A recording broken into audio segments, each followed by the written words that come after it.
I remember that fateful day vividly. The hospital reeked of antiseptic. Harsh white lights reflected off the cold floor, casting a ghostly glow on the man lying motionless on the hospital bed. He was my husband, at least on paper. A rushed, arranged marriage. No love.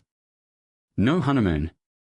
Just a ceremony in silence, witnessed by a handful of strangers. And on that very wedding day, he couldn't even stand beside me. He was already in a coma. Eyes closed, limbs limp, face pale as porcelain. The doctors said he had suffered a severe brain injury in a car accident. No response. No sign of waking up. His family. Wealthy. Influential. But they wanted nothing to do with him. His uncle, the legal guardian of his estate, handed over his care to me as if he were unloading a burden. He signed the papers quickly and left without looking back. And me? Just a poor girl from a small town. My mother had died young, and my father was a drunk who sold me off like an old debt. I was forced into this marriage to repay what my family owed. They called me the girl who married up, the gold digger, the puppet wife. But I didn't care. I stayed. I took care of him for 5 years. For 5 long years, I bathed him every morning, changed his bandages, massaged his limbs, and read the news to him like he was listening. I talked to him about everything, what I ate, who I argued with, what the weather was like.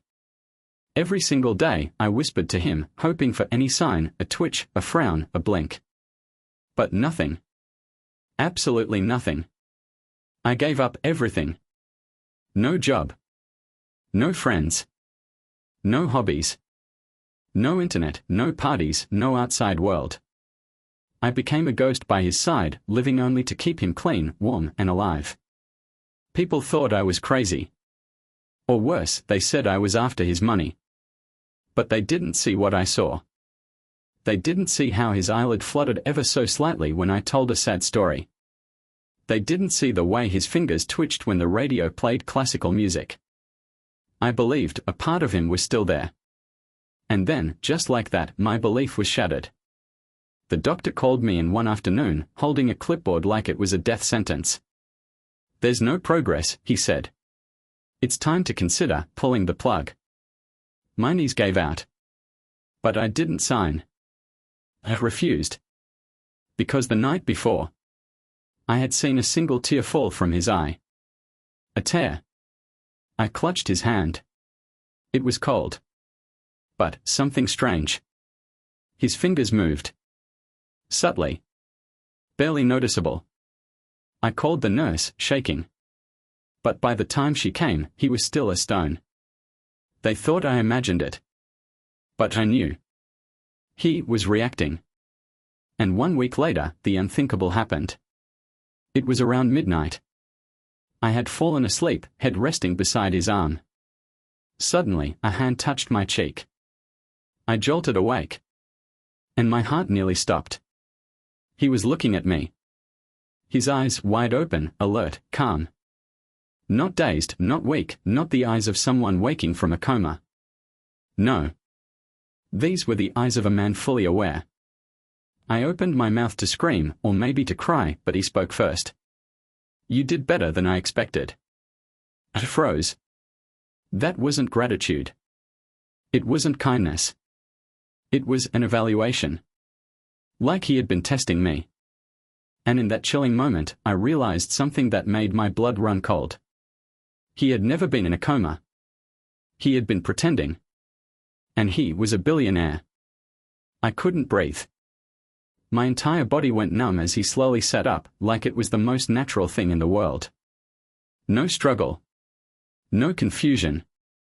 Just calm, calculated movement, like a man who'd done it 1,000 times.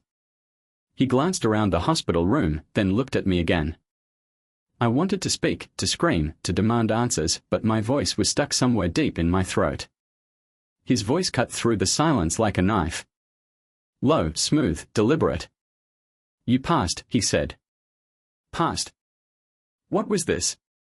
A game? "I'm sorry," I whispered, I don't understand." He smiled faintly. That smile chilled me more than anything I'd ever experienced. It wasn't cruel. It wasn't kind. It was detached. Like I was a subject. A case study. I needed to know, he continued, who would stay. Who wouldn't betray me when everything fell apart. I shook my head, tears stinging my eyes. You mean you were awake all along? All 5 years? He didn't deny it. He didn't even flinch. You watched me. My voice cracked. Every day. Every night. You let me break down in front of you, cry myself to sleep on your chest, and you didn't say anything. His silence was the answer. He stood up and stretched as if he hadn't been bedridden for years. The machines attached to him beeped frantically, alarms ringing, but he calmly pulled the wires out like peeling off price tags from a new suit. I had to disappear, he said. People wanted me dead. They still do. A coma was the only safe place. My knees hit the floor.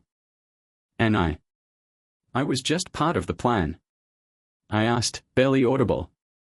He walked toward the window, hands behind his back, gaze fixed on the dark skyline beyond the hospital. You were a variable.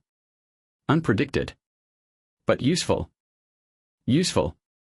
That word shattered something inside me.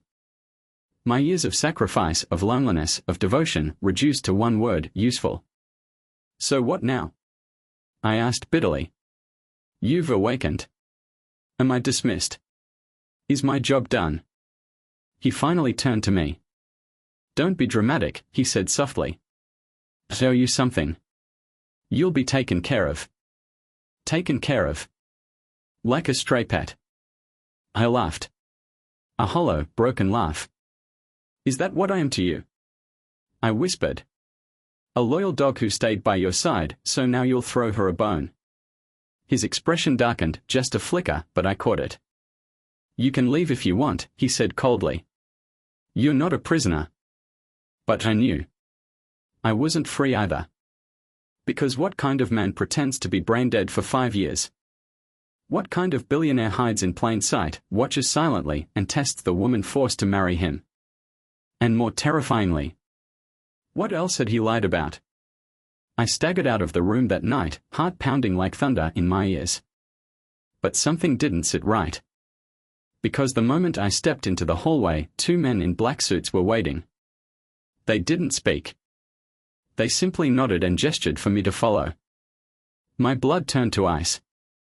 I wasn't free at all. Whatever game my so-called husband had started, it wasn't over. It was just beginning. I followed the men in silence. Down the sterile hospital corridor. Into a black car waiting by the emergency exit. No explanation. No destination. Just the cold hum of the engine and the tension that filled every inch of the space between us. I glanced back once. The hospital building grew smaller behind the tinted window. And with it, 5 years of my life disappeared into the review. I wanted to run. But run where? To whom? No one would believe me if I told them the truth. My comatose husband wasn't comatose at all. He was faking it. And now, I don't know what I am to him anymore. The car drove into a private estate, so large it looked like it belonged in a movie. High gates. Hidden cameras. Silent guards at every turn. They led me through marble hallways until we reached a door bigger than any I'd seen in my life. One of the men knocked once, then opened it. He was inside. Sitting behind a massive desk, wearing a tailored black suit, staring at a wall-sized screen displaying stocks and surveillance feeds. He looked like a stranger. The man I knew, or thought I knew, was gone. Replaced by a CEO. A ghost in a 3-piece suit. He didn't look at me when I walked in. You kept your distance for 5 years, I said, my voice trembling. But now you bring me here like I'm, what? A prisoner. An employee. He finally looked up. I brought you here because it's safer. I scoffed. Safer from what? He leaned forward. His voice was low, deadly calm. There are people who want me dead. They tried once, the accident. That wasn't random. And now that I've resurfaced, they'll come again. I need people I can trust. I stared at him. And you think to trust you? His lips curved into something between a smile and a warning. You already did. For 5 years.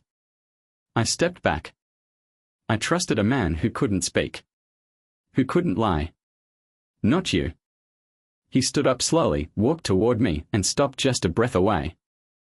I know I broke something, he said quietly. But you stayed. That means something to me. You've proven yourself more than anyone in my entire life. I could feel his eyes searching mine. For what? Forgiveness. Weakness. Don't romanticize this, I whispered. You watched me give everything for you, and you let me. For 5 years. And now you think a confession makes it okay. He was silent. And then, just as I turned to leave. I had cameras in the room, he said. My heart froze. I turned around slowly. What did you just say? I watched you. Every day. Something inside me snapped. You spied on me. I hissed. You violated me. You used me like an experiment. No, he said, stepping forward. I needed to know. Everyone else betrayed me. I had to see who you really were. And what did you see? I spat. He didn't hesitate. Someone real. The room spun. Real. I had been nothing but real. And that was exactly what made this unbearable. I tried to leave again, but the door opened before I could even reach for the handle. This time, it wasn't guards. It was a woman. Stunning. Elegant. Cold. Her eyes landed on me with calculated precision. So, she said, this is the little wife who watched over you all these years. His jaw tensed. Not now, Alina. My stomach twisted. Alina.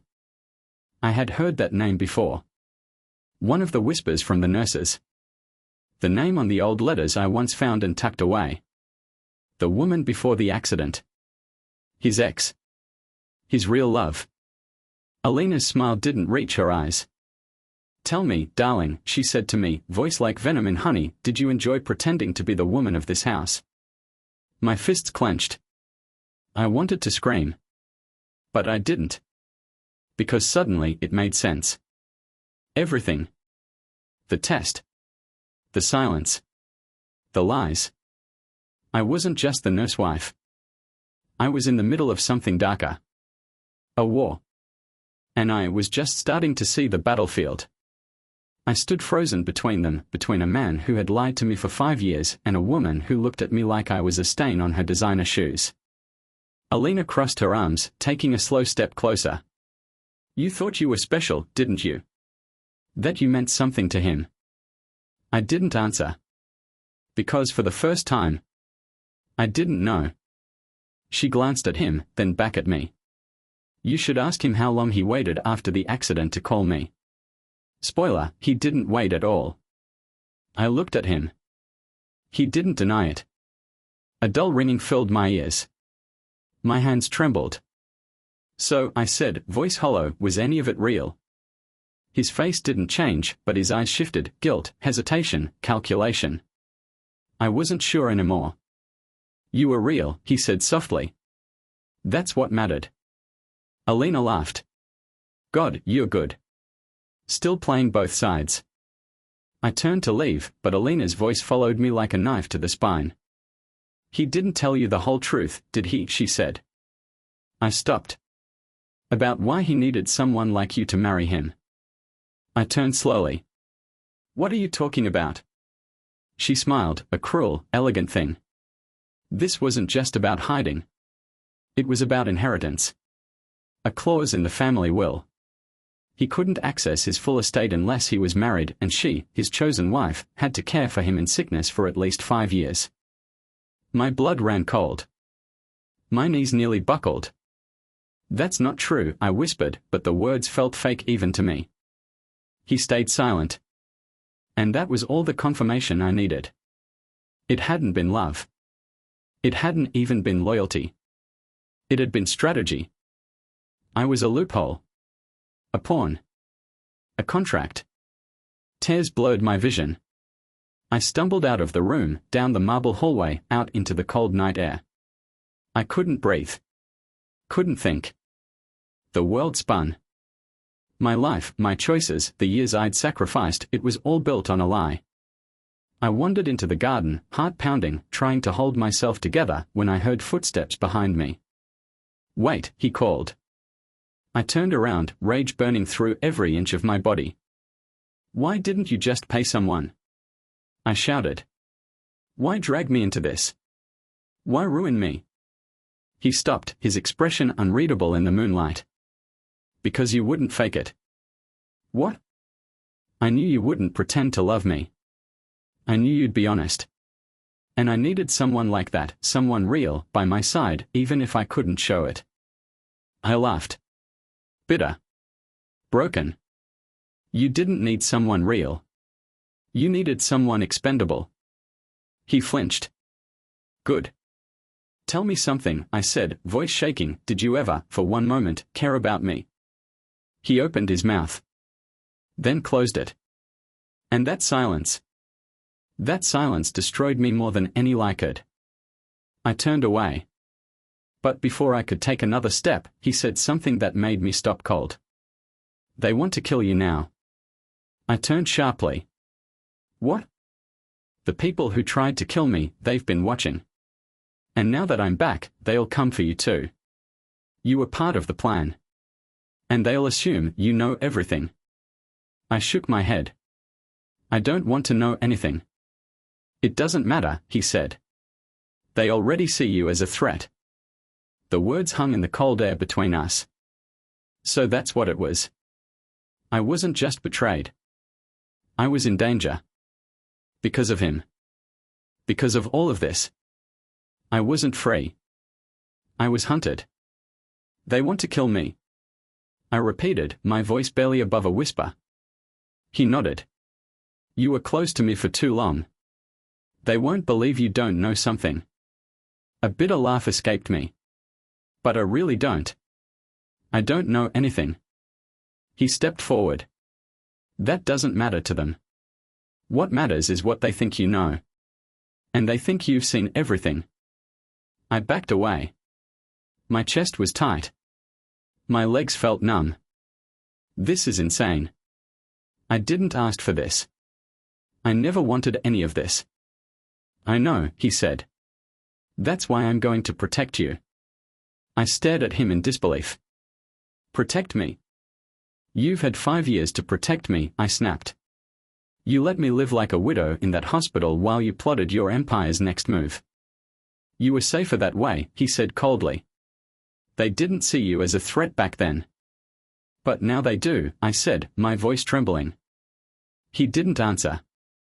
Because we both knew the truth, I was in the crosshairs now and there was no going back.